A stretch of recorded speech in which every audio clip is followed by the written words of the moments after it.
Welcome to the Achilles-Hypnosis podcast. Once again, it is episode 5, talking about pain. In this, I interview my dad and my wife, Boyd and Kayla. I will say that I do most of the talking, unfortunately, because this is right before I did my presentation about pain relief for pregnant ladies in conjunction with the Mermaid Birthing Center here in Brigham City. So I hope you enjoy it. Listen for certain things. And I do apologize. I do call Native Americans Indians at one point. I do correct myself in there. But just to point it out, I'm not trying to be racist or anything. But I do try my best to make sure everybody's included and everything goes smoothly. There will be another piece here as well. My full presentation on pain, which will be in one of the next episodes. If you want to see the slideshow, go ahead and email me at achilles-hypnosis@gmail.com, and I will get that presentation over there for you. So again, this is the Achilles Hypnosis podcast, and I hope you enjoy this episode 5 on pain with Boyd, Kayla, and Taylor. We're here, this podcast. I'm Taylor Lancaster, certified consulting hypnotist. This is for my Achilles hypnosis business. Today I have my dad, Boyd, and my wife, Kayla. And we're going to be talking about kind of what we're talking about today, the pain management that we have here. And you've both been to my seminar before, so some things are going to change today a little bit. Like, one, did we talk about like the 3 points of the body when we did it last? I don't either. Okay. And on the video, you can probably see it right here. There's 3 points of the body: the spiritual, or astral, or energetic, whatever you want to call it, depends on like your profession. So, for example, my aunt's a foot zoner, and it's an energetic body to her. And then you have your physical body, which is your flesh and bones and stuff like that. And then you have your emotional or mental body. Does that make sense? So with spiritual and stuff, when we have all these things working in harmony, we're healthy, we're happy, and everything works on.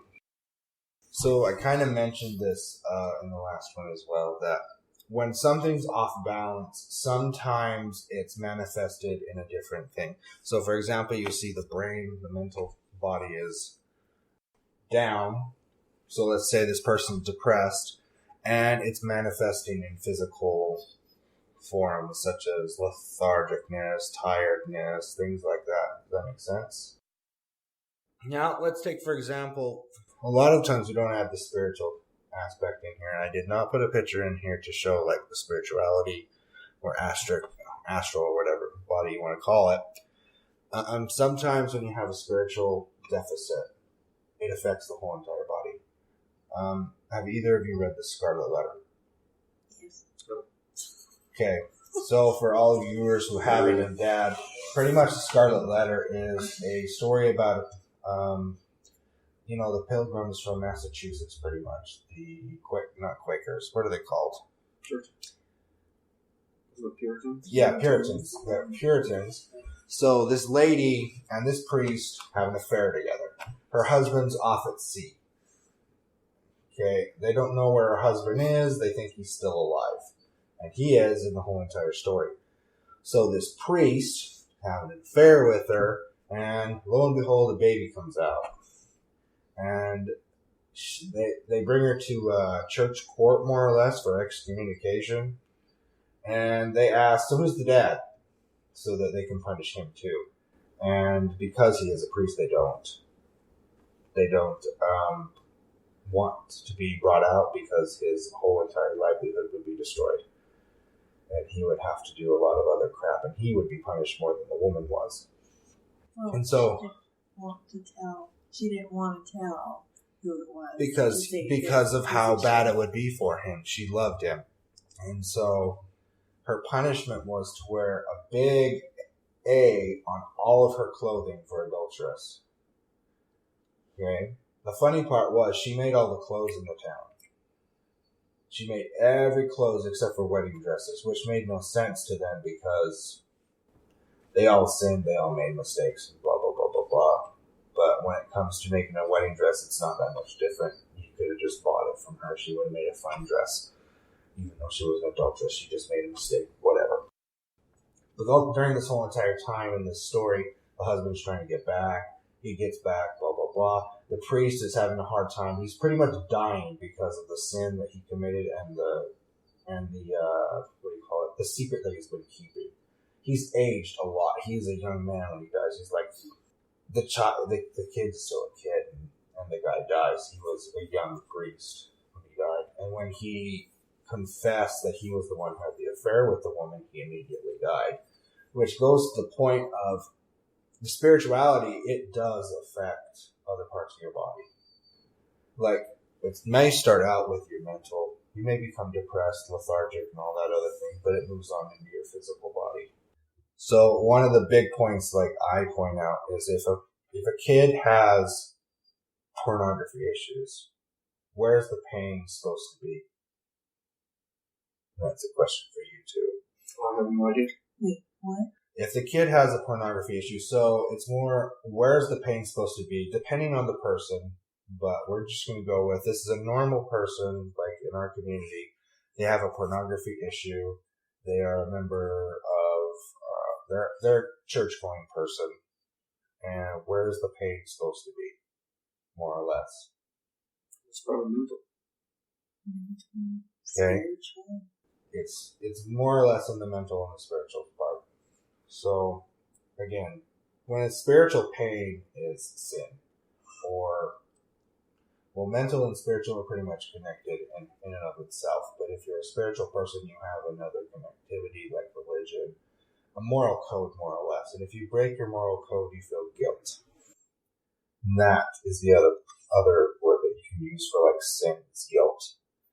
And if you know it's wrong and you keep doing it, you get more guilty, and you start to feel depressed and things like that. Mom doesn't know about this, but she sees the depression. Where does the mom send the kid? The mom sends the kid to a psychologist, and what does the psychologist do? Oh, you're just depressed. It might be a little bit of this. Here's a pill. Take it. You feel better. Doesn't help you feel better. They try a different pill. Doesn't make you feel better. In that situation, what do you think should have been done? I'm going to talk to them, find out what's going on. Yeah, we're in an easy fix kind of society. We just want things done. We don't want to fix it ourselves. We don't want the hard work. We want to just keep the pain, and the pain just needs to be gone. We don't want to work on it. So what do? We give it easy fixes that aren't actually helping us. So the pain is showing up in the mental part, but we're treating the body because we don't know what else to do, because we think the body is just the flesh and the bones, when really it's a separate three things. Because like a clergyman is for spiritual issues, a mental person is, well, back then they didn't have psychologists, but pretty much spiritual and physical body was the ailments. You have a boo-boo, you go to a doctor. If you have a sin, you go to a priest. Pretty much the separation there.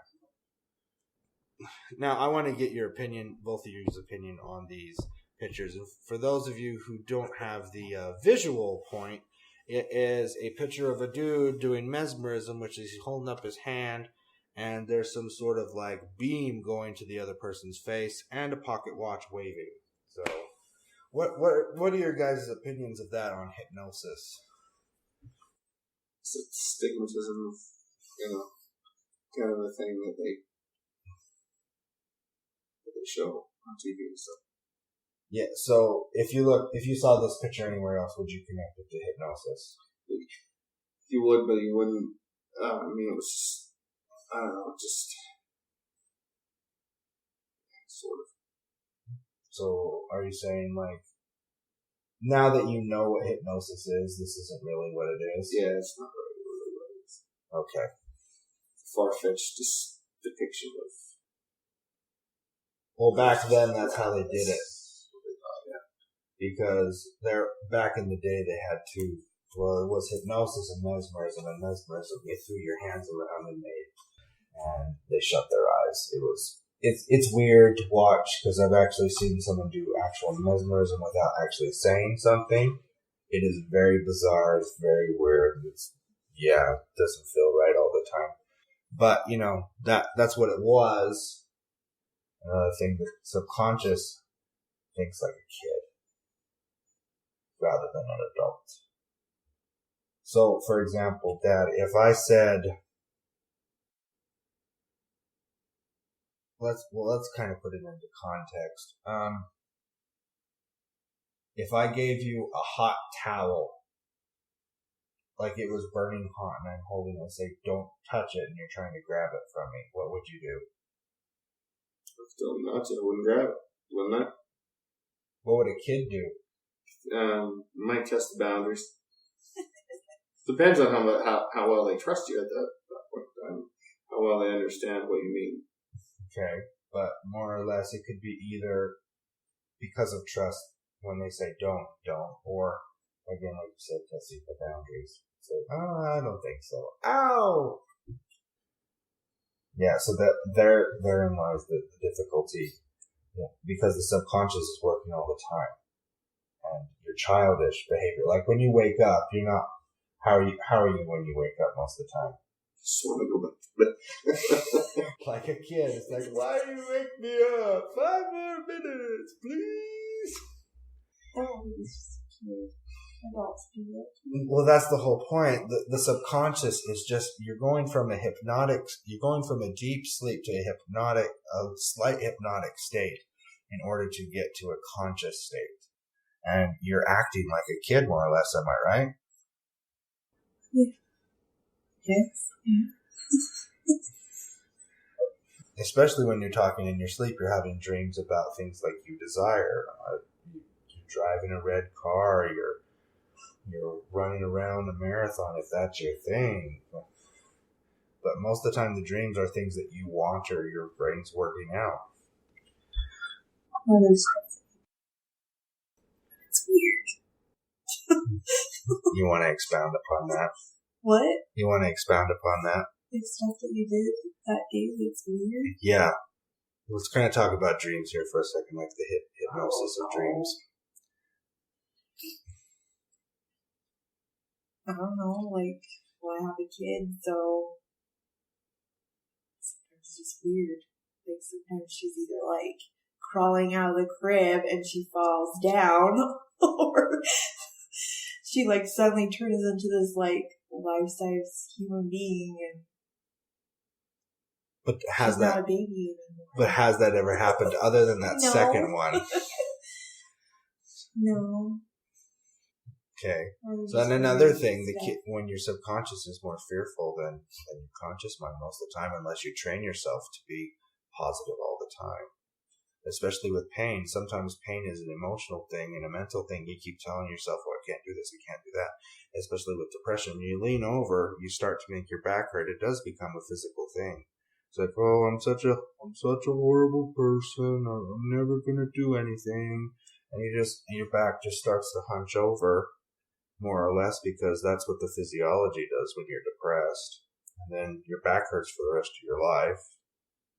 So, really, it's kind of the same connection. If you tell yourself something fearfully, it's going to continue for the rest of your life with the pain or anything else.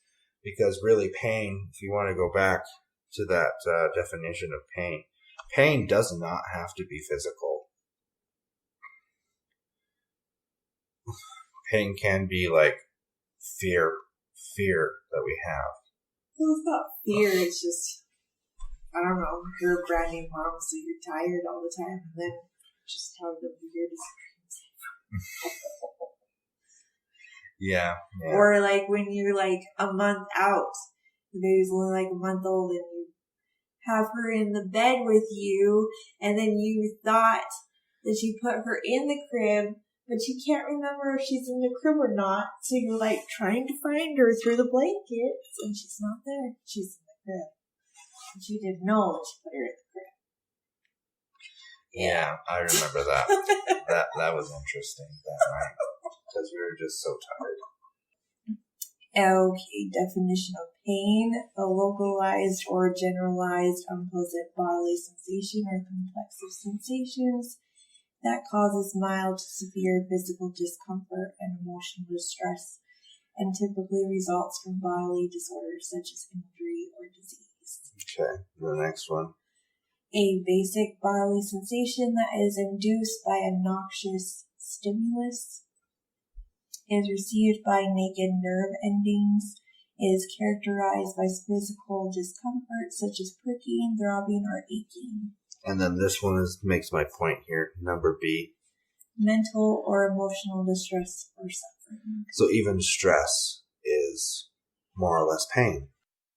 Because, and one of the big things that they tell us that pain, if you don't have stress or you don't have pain, you're dead, more or less. Because really, you're going to go through some crap in your life. You're going to have issues. And if you can't get over those issues like pain, distress, or guilt, or anything really, if you can't get over that, you're not going to become successful in any point. If a father, mother, even a student, career, it doesn't matter. There are pains in life that you're going to have to get through.